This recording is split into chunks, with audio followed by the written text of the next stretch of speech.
Hello students, आज की class में हम आरोह का विभाग अर्थात पद्य भाग का चैप्टर 5 भवानी प्रसाद मिश्र घर की याद कविता का अध्ययन करेंगे।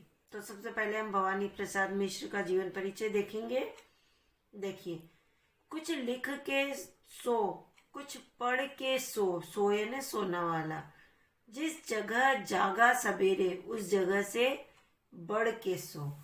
मतलब कि जहां तू जगा है अब उससे आगे बढ़ो, मतलब आगे बढ़े चलो, पीछे मत मुड़ो, कहने का तात्पर्य है। तो देखिए, इनका जन्म 1913 टिगरिया गांव होशंगाबाद, ये मध्य प्रदेश में है।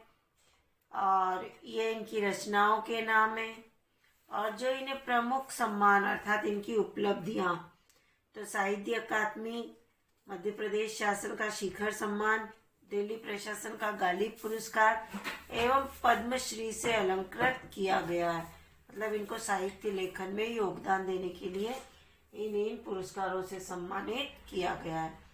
और 1985 में 1985 में इनकी मृत्यु हो गई है। सहज लेखन और सहज व्यक्तित्व का नाम है भवानी प्रसाद मिश्र। मतलब बिल्कुल सीधा सा सादा सिंपल लिखना और सादा सिंपल जीवन। कविता और साहित्य के साथ साथ राष्ट्रीय आंदोलन में जिन कवियों की सक्रिय भागीदारी थी उनमें ये प्रमुख थे। मतलब इन्होंने देश को आजाद कराने में भी महत्वपूर्ण योगदान दिया है। गांधीवाद पर आस्था रखने वाले मिश्र जी ने गांधी वाङ्मय के हिंदी खंडों का संपादन कर कविता और गांधी जी के बीच सेतु का काम किया है। भवानी प्रसाद मिश्र की कविता हिंदी की सहज लय की कविता है। इस सहजता का संबंध गांधी के चरखे की लय यानी आवाज से जुड़ता है, इसलिए उन्हें कविता का गांधी भी कहा गया है। मिश्र जी की कविताओं में बोलचाल के गद्यात्मक से लगते वाक्य विन्यास को ही कविता में बदल देने की अद्भुत क्षमता है। इसी कारण उनकी कविता सहज और लोक के अधिक करीब है। भवानी प्रसाद मिश्र जिस किसी विषय को उठाते हैं उसे घरेलू बना लेते हैं। घरेलू मतलब उस विषय में अपनापन झलकता है। आंगन का पौधा, शाम और दूर दिखती पहाड़, ये सब इनके विषय है, मतलब कविताओं के। वृद्धावस्था और मृत्यु के प्रति भी एक आत्मीय स्वर मिलता है। उन्होंने प्रौढ़ प्रेम की कविताएं भी लिखी है, जिनमें उद्दाम श्रृंगारिका की बजाय सहजीवन के सुख दुख और प्रेम की व्यंजना है। नई कविता के दौर के कवियों में मिश्र जी के यहाँ व्यंग और क्षोभ भरपूर है। क्षोभ यानी क्रोध, किंतु वह प्रतिक्रिया परक न होकर सृजनात्मक है। गांधीवाद पर आस्था रखने के कारण उन्होंने अहिंसा और सहनशीलता को रचनात्मक अभिव्यक्ति दी है। ये तो इनके जीवन के बारे में था और इनकी साहित्यिक रचनाओं के बारे में था। अब हम जो इनकी कविता पढ़ेंगे, घर की याद, उसका सार देख लीजिए कि उसमें क्या बताया है।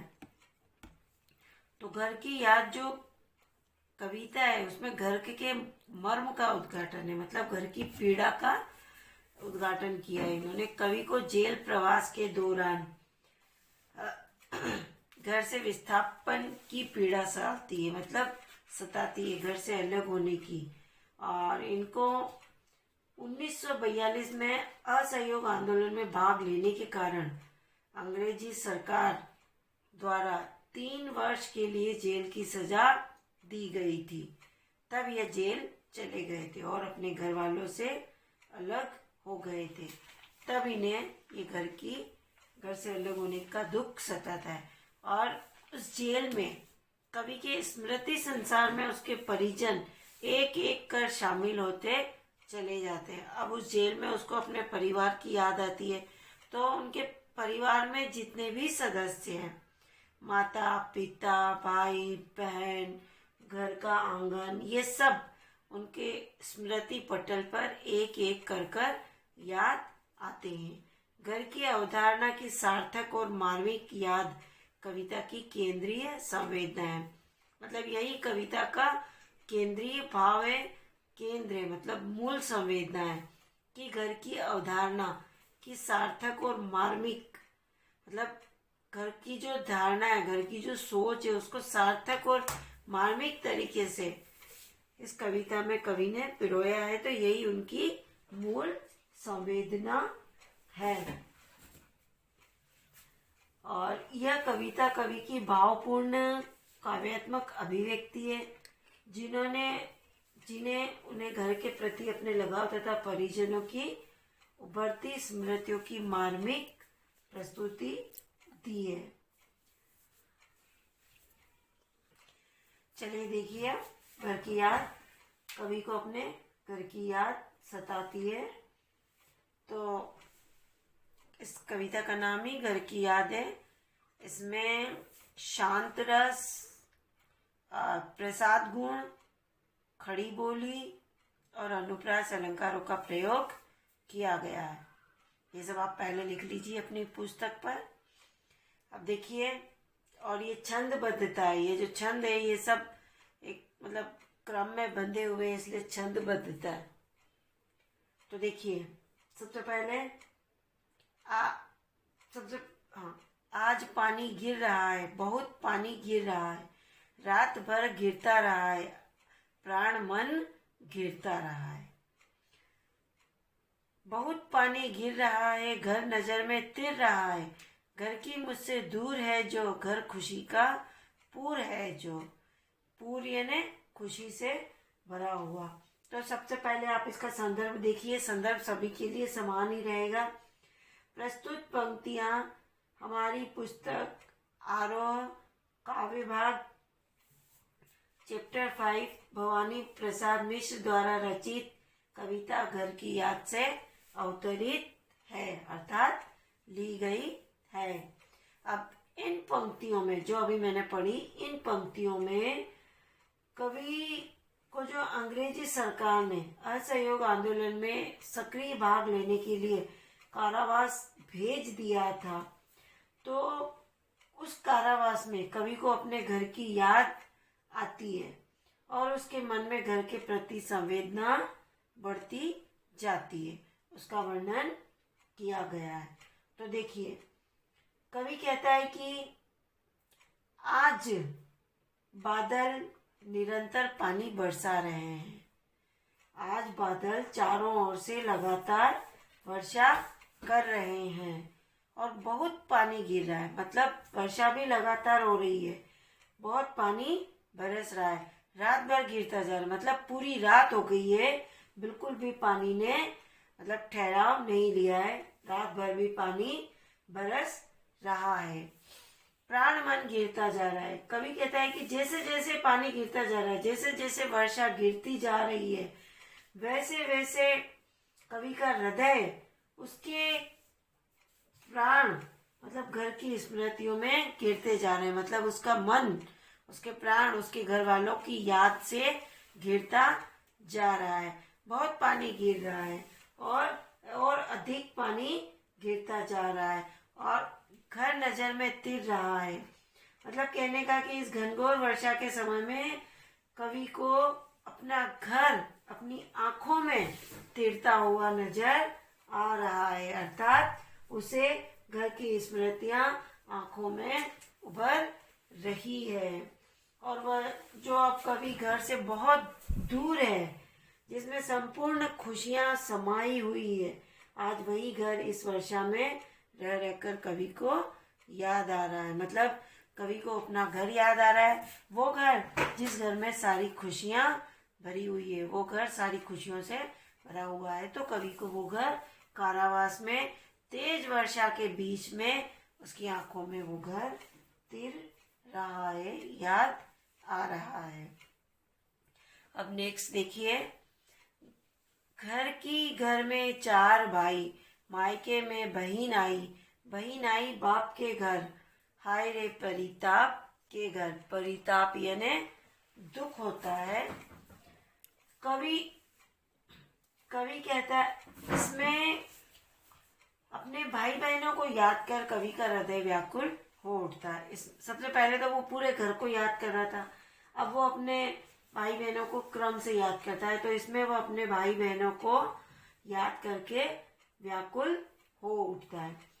कवि घर को याद करते हुए और अपने परिजनों को याद करते हुए कहता है कि हम घर में 4 भाई बहन हैं। वह सोच रहा है कि मायके से बहन पिता के घर खुशियां बांटने आई होगी, परंतु यहाँ आकर उसे अपने भाई के जेल में होने का समाचार मिला होगा तो वह दुखी हो गई होगी। घर में सब जुड़े हैं, सबकी इतने कब जुड़े हैं? 4 भाई 4 बहनें, भुजा भाई प्यार बहनें। कवि कहता है कि घर में सब इकट्ठे हुए होंगे। ऐसे अवसर बहुत कम आते हैं कि सब इकट्ठे हो पाते। 4 बहनें और 4 भाई सभी मिलकर बैठे होंगे। भुजा भाई प्यार बहनें, मतलब भाई रक्षा करने वाली भुजाओं के समान है, तो बहनें उन भुजाओं पर बंधे हुए प्यार की भांति है। कवि को अपने भाई बहनों का प्यार याद आ रहा है कि मतलब उसकी बहन मायके आई होगी जहाँ सारे भाई बहन एक साथ बैठे होंगे, लेकिन उसे न पाकर वह दुखी हो रहे होंगे। जिससे वह दुखी हो रहा है, मतलब अपने भाई बहनों को याद करके वह दुखी हो रहा है, और उसके भाई बहन भी घर में उसे न पाकर दुखी हो रहे होंगे। नेक्स्ट देखिए, और माँ बिन पड़ी मेरी, दुख में वह भी गड़ी मेरी। माँ की जिसकी गोद में सिर रख लिया तो दुख नहीं फिर। इसमें कवि अपनी माँ को याद करते हुए कहता है, उसकी स्मृतियों में माँ का चेहरा उभर आता है। कवि कहता है कि मेरी माँ अनपढ़ है, पढ़ी है ना, अनपढ़ है, उसे पढ़ना लिखना नहीं आता है। दुख में वह गढ़ी मेरी, गढ़ी है ने बनाया, और ऐसा लगता है कि दुखों ने ही मेरी माँ को बनाया है, अर्थात माँ ने जीवन में दुख ही अधिक पाए, दुख ही दुख देखे, या दुख ने ही मेरी माँ को बनाया है। और वह अपनी माँ की गोद को याद करता हुआ कवि कहता है कि उसकी गोद में सिर रखकर उसे दुखों का कोई आभास नहीं होता है। कहने का भाव यह है कि माँ शांति देने वाली और उसकी गोद आनंददायिनी सुख का अनुभव कराने वाली है। माँ की जिसकी स्नेह धारा का यहाँ तक भी पसारा यानी विस्तार उसे लिखना नहीं आता, जो कि उसका पत्र आता।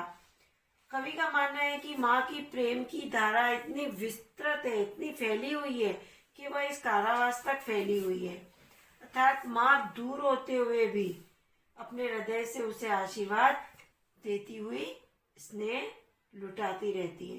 कवि कहता है कि माँ अनपढ़ है, उसे लिखना नहीं आता, इसी कारण माँ का पत्र उसे प्राप्त नहीं हो पाता, लेकिन उसका प्यार इतना फैला हुआ है कि वह उसे वहाँ जेल में बैठा हुआ भी उसे एहसास कर रहा है, मतलब उसे अपनी माँ की प्रेम की छत्र छाया का एहसास जेल में बैठे हुए भी हो रहा है। उसने माँ के बारे में कह दिया, अब वह अपने पिता के बारे में बताता है। पिताजी जिनको बुढ़ापा एक क्षण भी नहीं व्यापा, जो अभी दौड़ जाए, जो अभी खिलखिलाए। क्षण यानी पल, और व्यापा यानी व्याप्त होना। अब कवि को स्मृतियों में के माध्यम से वह यह अपने पिता के व्यक्तित्व को अंकित करता है। ये सारा बारिश के समय ही हो रहा है। सावन के मौसम में लगातार बारिश की छड़ी लगी हुई है, और उस बारिश के मौसम में ही उसे अपना घर याद आ रहा है, और घर में एक एक करके व्यक्ति याद आ रहा है। तो अब वो अपने पिता को याद करता है, और पिता को याद करता हुआ कवि कहता है कि उसके पिता में युवाओं जैसा उत्साह है। लिखा है ना कि पिताजी जिनको बुढ़ापा, उन्हें एक क्षण के लिए भी कभी बुढ़ापे का अनुभव नहीं होता है। युवाओं जैसी शक्ति उनके अंदर विद्यमान है। व्याप्त है यानी वही विद्यमान है। उनकी शक्ति और स्फूर्ति में कभी कोई कमी नहीं आई है। वे बलशाली होने के कारण अभी भी खूब दौड़ लगा सकते हैं। वे युवकों की तरह खिलखिलाकर हंसते हैं। मतलब उनके पिताजी बलिष्ठ हैं, युवा लोगों की तरह।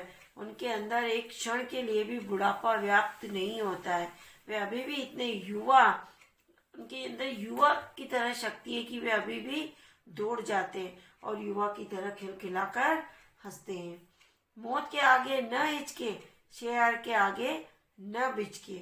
मतलब उनके पिताजी इतने बलशाली हैं कि मौत आने पर भी वे हिचकते नहीं है, मतलब डरते नहीं है। और शेर के आगे न बिचके, बिचके है ना डरना। बोल में बादल गरजता है, काम में झंझा लरजता है। झंझा यानी तूफान, लरजना यानी कांपना। कवि कहता है कि उसके पिता निडरता की साक्षात मूर्ति है। वे मौत के सामने आ जाने पर भी भयभीत नहीं होते और शेर के आगे आने पर भी वे डरने वाले नहीं है। उनकी आवाज में बादलों जैसी गरज है और काम करने में वे गतिशील है। मतलब आंधी के प्रचंड वेग के तरह वे काम करते हैं और मार्ग में आने वाली विघ्नों से विचलित नहीं होते।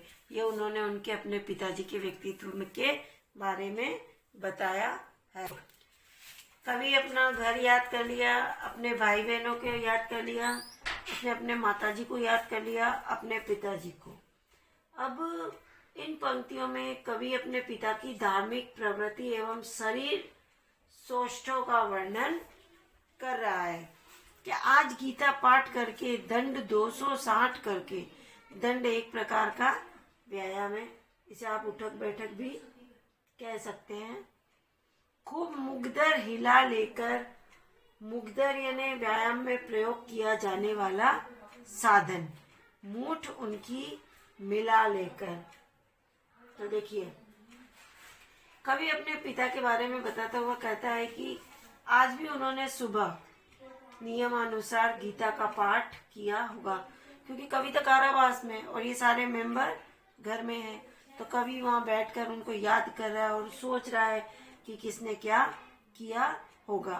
तो वो अपने पिता के बारे में बता रहा है कि रोज की तरह आज उन्होंने गीता पाठ किया होगा। और उसके पश्चात 260 दंड निकालकर मुट्ठी में मुगदरों को पकड़कर हिलाते हुए खूब व्यायाम किया होगा। मुगदर व्यायाम में प्रयोग किया जाने वाला एक साधन है। और व्यायाम करने के बाद वे नीचे आए होंगे, जबकि नीचे आए होंगे नैन जल से छाए होंगे। हाय पानी गिर रहा है घर में, नजर में तिर रहा है। तो जब वे नीचे आए होंगे तो मुझे याद कर उनकी आंखों से आंसू बह निकले होंगे। अन्य भाई बहनों ने में मुझे न पाकर वे रो पड़े होंगे। कवि ये सब जेल में सोच रहा है। कवि बेचैन होते हुए कहता है कि आज बहुत पानी बरस रहा है। पानी के बरसने के साथ साथ आंखों में घर की स्मृतियां तिर रही है। 4 भाई 4 बहनें, ये घर में 11 सदस्य, 4 भाई 4 बहनें, कवि स्वयं 5वां और माता पिता, तो ये 11 हो गए। भुजा भाई प्यार बहनें, खेलते या खड़े होंगे, नजर उनको पड़े होंगे।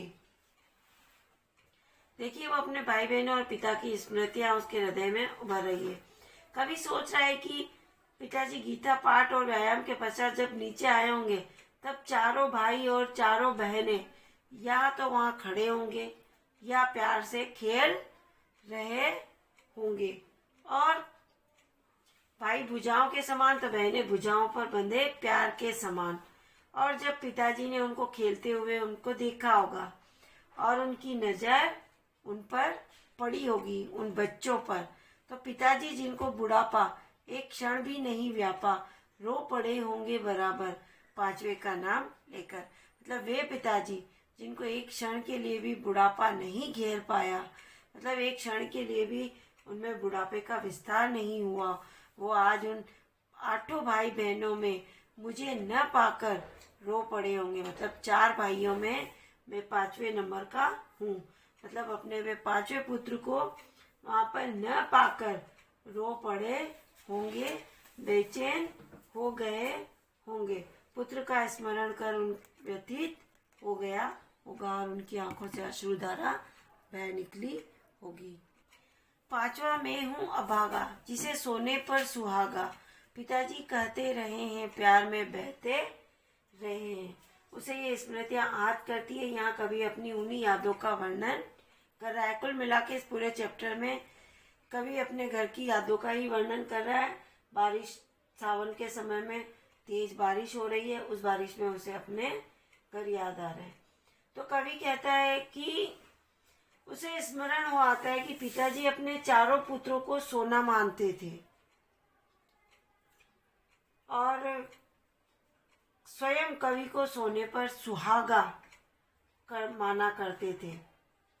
पिता की दृष्टि में उनका 5वां पुत्र बड़ा भाग्यवान था। मतलब कवि के पिता कवि से बहुत अधिक प्यार करते थे। कवि स्वयं को अभागा इसलिए मानता है क्योंकि वह पिता की छत्र छाया से दूर है, यहाँ कारावास में है। आज उनके स्वर्ण बेटे लगे होंगे उन्हें हेटे, क्योंकि मैं उन पर सुहागा बंदा बैठा हूँ अभागा। तो कवि ये कह रहा है कि यहाँ कारावास में मैं एकांत में बैठा हूँ। कवि को लग रहा है कि जब पिता ने अपने 4 पुत्रों को देखा होगा और 5वां पुत्र उन्हें याद आया होगा, उस समय उन्हें अपने सोने के समान लगने वाले 4 पुत्र मतलब हेटे लगे होंगे, गोड़ लगे होंगे, मुख्य लगे होंगे। क्योंकि सोने पर सुहागा कहा जाने वाला 5वां पुत्र मतलब स्वयं मैं भाग्यहीन बनकर जेल में बंद हूँ, यह सोचकर पिता को अत्यंत कष्ट हुआ होगा। मतलब कवि को उनके पिताजी 5वां पुत्र कहकर उनको सोने पे सुहागा मानते थे, वह उसे बहुत भाग्यशाली मानते थे, वह उससे प्यार भी बहुत करते थे। लेकिन आज वही पुत्र, उनका सोने पे सुहागा वाला पुत्र अभागा बनकर इस जेल में बैठा है, बंद है, एकांत में अकेला बैठा अपने कष्ट को भोग रहा होगा। और यही सोचकर पिता को अत्यंत कष्ट हुआ होगा। और माँ ने कहा होगा, दुख कितना बहा होगा, आज आंख में किस लिए पानी, वहाँ अच्छा है भवानी। अब कवि को लग रहा है कि उसे दूर कारावास में देखकर पिता बेचैन हो रहे होंगे, तब माँ ने ही उन्हें सांत्वना दी होगी, ढाढ़स बनाया होगा। तो कवि कहता है कि जब पिता उसे याद कर कर रो पड़े होंगे, तब माँ ने ही उसे समझाया होगा। पिता को समझाते समझाते माँ के हृदय के भीतर का दुख भी बह निकला होगा आंसुओं के माध्यम से। वे पिता से कह रही होंगी कि तुम बेकार में आंसू बहा रहे हो, हमारा पुत्र भवानी वहाँ अवश्य ही अच्छा होगा। ऐसा उसकी माँ उसके पिता को सांत्वना दे रही है और यह कवि ऐसा जेल में सोच रहा है। वह तुम्हारा मन समझकर और अपनापन समझकर गया है, सो ठीक ही है, यह तुम्हारी लीक ही है। लीक यानी परंपरा। यदि वह आज कारावास में गया है तो यह सब तुम्हारी ही शिक्षाओं का फल है। देश और परिवार के प्रति अपनापन जानकर ही उसे कारावास को चुना है। उसका ऐसा करना उचित ही था। तुम भी तो अपने देश पर जान देने की परंपरा को निभाते हो। उसने तुम्हारी ही परंपरा को कायम रखा। देश के लिए बलिदान देने की परंपरा को उसने टूटने नहीं दिया। यहाँ कवि की माँ कवि के पिता को ढाढ़स बंधाते हुए उन्हें व्यतीत न होने के लिए कहती, क्योंकि कवि के पिता भी स्वयं एक स्वतंत्रता संग्राम सेनानी थे और वे स्वयं देश और परिवार के लिए प्राण न्यौछावर करने वाले थे। तो ऐसी ही शिक्षा उन्होंने अपने पुत्र को भी दी। तो उसी परंपरा को निभाता हुआ उनका पुत्र आज जेल में है। यही उनकी माँ मतलब उसकी माँ उसके पिता को समझा रही है। पाँव जो पीछे हटाता, कोख को मेरी लजाता, इस तरह हो न के कच्चे, रो पड़े और बच्चे।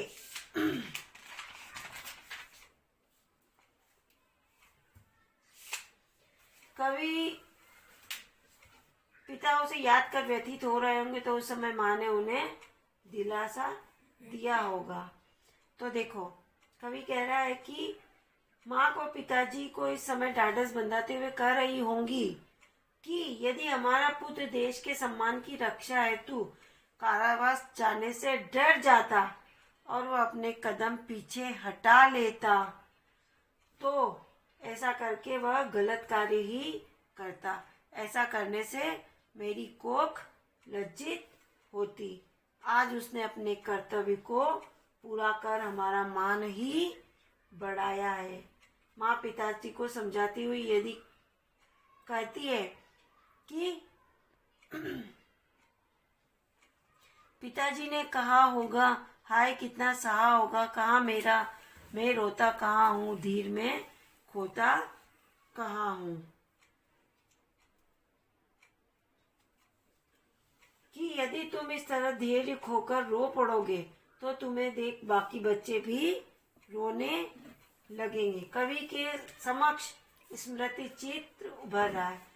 माँ की बात सुनकर पिताजी ने अपना सारा दुख भीतर ही भीतर सहते हुए उत्तर दिया होगा, मैं कहाँ रो रहा हूँ, मैं कभी धीरज नहीं खोता हूँ।